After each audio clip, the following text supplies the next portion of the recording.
अब जरा सुने गौर से, क्योंकि मैं अपने न्यूट्रल से मुखातिब हूं।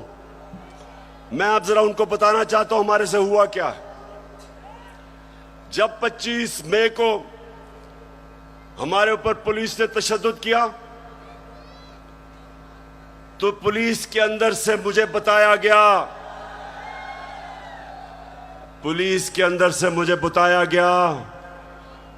कि जनाब ये पीछे से हमें हुक्म था, यानी कि न्यूट्रल्स का प्रेशर था कि इनको फेंटा लगाओ। जरा सुनते जाए, मैं इस मुल्क के अंदर मेरा जीना मरना है। मैं कोई बाहर नहीं भागूंगा, मेरी कोई बाहर जगह नहीं है, मेरा जीना मरना यहां है। और शायद बाकियों से ज्यादा मुझे इस मुल्क की फिक्र है। तो मुझे यह कहा गया कि ना जनाब हमारा पीछे से प्रेशर है। फिर ये जो चीफ इलेक्शन कमीशन हर फैसला हमारे खिलाफ दे रहा है, पूरा ये जो मुझे डिस्क्वालीफाई करने की कोशिश है, अंदर से पैगाम आता है कि जी वो तो कुछ नहीं कर रहा, पीछे से प्रेशर है बूट का। फिर सुनते जाएं, हमें ये जो ऑपोजिशन है, ये जरा मैं चाहता हूं सुने कि बदनाम कौन कर रहा है हमारी फौज को। ये अभी ये जो पुलिस वाला जो हुआ शहबाज गिल से, हमने पुलिस से पूछा तुमने तशद्दुद, हमें तो पता ही नहीं जी, पीछे से हुआ है कुछ, वो भी आपकी तरफ कह रहे हैं। तो जो भी हो रहा है आज पाकिस्तान में, जो गलत काम होता है आपका नाम लग जाता है। अब जरा ये सुने कि ये जो आपके इस वक्त खैर ख्वाह बैठे हुए गवर्नमेंट में, ये क्या कहते हैं। जिनकी वजह से होता है, जिनकी मदद से होता है, हम उनकी मदद नहीं लेना चाहते और हम चाहते हैं कि अगली हुकूमत का फैसला पाकिस्तान की आवाम पर। तहरीक अदम एतमाद सौदे के बगैर मुमकिन नहीं होती। यहाँ पर अदम एतमाद का जो निज़ाम है इस्टेब्लिश बगैर मुमकिन नहीं है। कोई डील करके इक़्तिदार नहीं चाहते। पाकिस्तान में तहरीक अदम एतमाद उस सूरत में अमूमन कामयाब होती है जी, जब इस्टेब्लिशमेंट आपकी पुष्ट पे हो। इस्टेब्लिशमेंट करती है, वो डील का नतीजा हुआ है। जब भी अदम एतमाद से होते हैं तो यकीनन डील करती है। इस्टेब्लिशमेंट के बगैर अदम एतमाद की तहरीक को कामयाब नहीं किया जा सकता, क्योंकि इस्टेब्लिशमेंट की एक तीसरी कुव्वत के तौर पे या चौथी कुव्वत के तौर पे पार्लियामेंट में यानी मुकर्रम खुद जो है मौजूद है।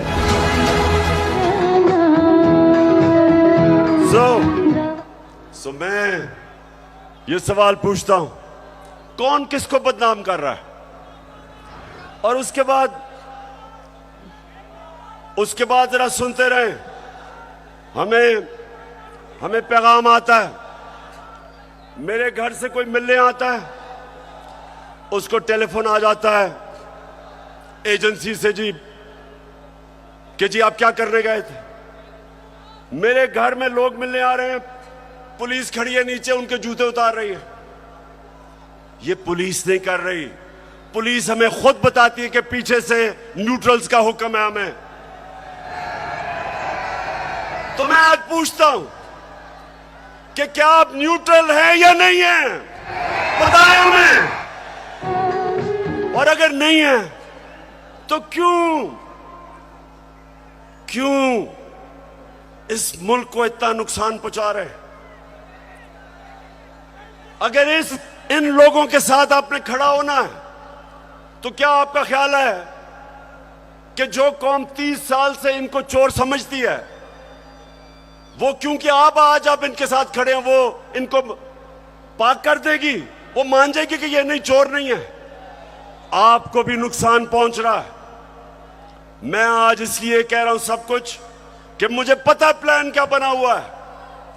जो मिस्टर वाई आया, मुझे पता है वो क्या प्लान बना के आया है कि मीडिया को दबाओ, आवाज बंद करो, इनको डराओ धमकाओ, शहबाज गिल को मिसाल बनाओ, इमरान खान को जेल में डाल दो। इमरान खान को जेल से कोई फर्क नहीं पड़ेगा। जो करना करो। मैं अपनी कौम के सामने सारी कौम को इकट्ठा करूंगा, और अगर ये जो डिस्क्वालीफाई कर रहे हैं जी फंडिंग केस या फलाना केस, जो भी आप करेंगे आप अपनी कौम को नुकसान पहुंचाएंगे। क्यों? क्योंकि सबसे बड़ी पाकिस्तान में इस वक्त नेशनल लेवल पे फेडरल पार्टी तहरीक एक ही है, तहरीक इंसाफ। सारे पाकिस्तान में है, सारे सूबों में है। ये मुल्क को इकट्ठा रख सकती है। कभी फौज अकेला मुल्क को इकट्ठा नहीं रख सकती, नहीं तो इस पाकिस्तान को इकट्ठा रख सकते। पॉलिटिकल पार्टी जो सारे मुल्क में इंसानों को इकट्ठा करती है वो मुल्क को मजबूत रखती है। उस पार्टी को कमजोर करने का मतलब पाकिस्तान को कमजोर करना है। और अगर आप इसी पार्टी को दीवार से लगा देंगे जो आप इस वक्त प्लान बना हुआ है, मैं आपको यकीन दिला रहा हूं कि यहां श्रीलंका वाला हाल होने वाला है। अभी तो हम आइन और कानून के बीच में चल रहे हैं, लेकिन जब एक पॉलिटिकल पार्टी हट जाएगी रास्ते से तो जो हालात है पाकिस्तान में, कौन रोकेगा पब्लिक को? 22 करोड़ लोग हैं। श्रीलंका तो 2 करोड़ से थोड़ी सी ज्यादा उनकी पूरी आवाम है। यहां तो 22 करोड़ पाकिस्तानी है। जो हालात है, अगर इसमें आप पॉलिटिकल पार्टी को खत्म करके इन चोरों को ऊपर मुसल्लत करेंगे, नुकसान तो मुल्क है। और मैं इसलिए आखिर में कहता हूं कि इस मुल्क के पास सिर्फ एक रास्ता है, और वो रास्ता है साफ और शफाफ इलेक्शंस का। ये जो बाकी तरीके इख्तियार किए जा रहे हैं, एक वो सेटअप, एक जिनके पास पब्लिक में निकल नहीं सकते, जलसा वो नहीं कर सकते, उन लोगों को अगर, और 30 साल से जो चोरी कर रहे हैं, अगर आप समझते हैं कि ये कौम उनको एक्सेप्ट कर जाएगी, कौम भी नहीं एक्सेप्ट करेगी, कोई भी इन्हें एक्सेप्ट नहीं करेगा, ना बाहर इनकी क्रेडिबिलिटी, ना पाकिस्तान में। और आगे हमारे मुल्क के हालात बिगड़ते जाएंगे। ये कर्जे लेके और समझना कि जी मुल्क चलना शुरू हो गया क्योंकि कई मुल्कों ने कर्जे दिए, ये कैंसर का इलाज डिस्प्रिन से हो रहा है।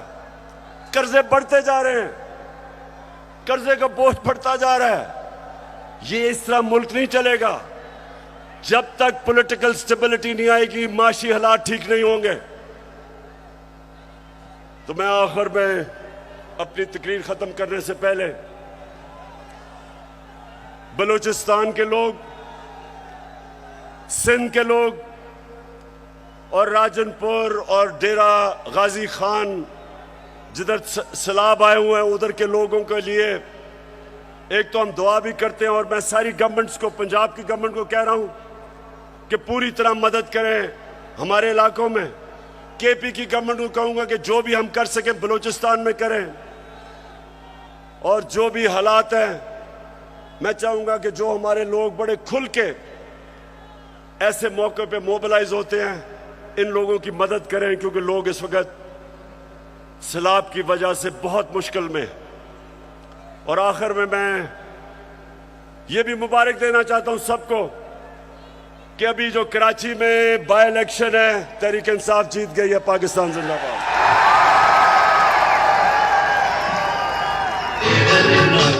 तेरे इश्क में जो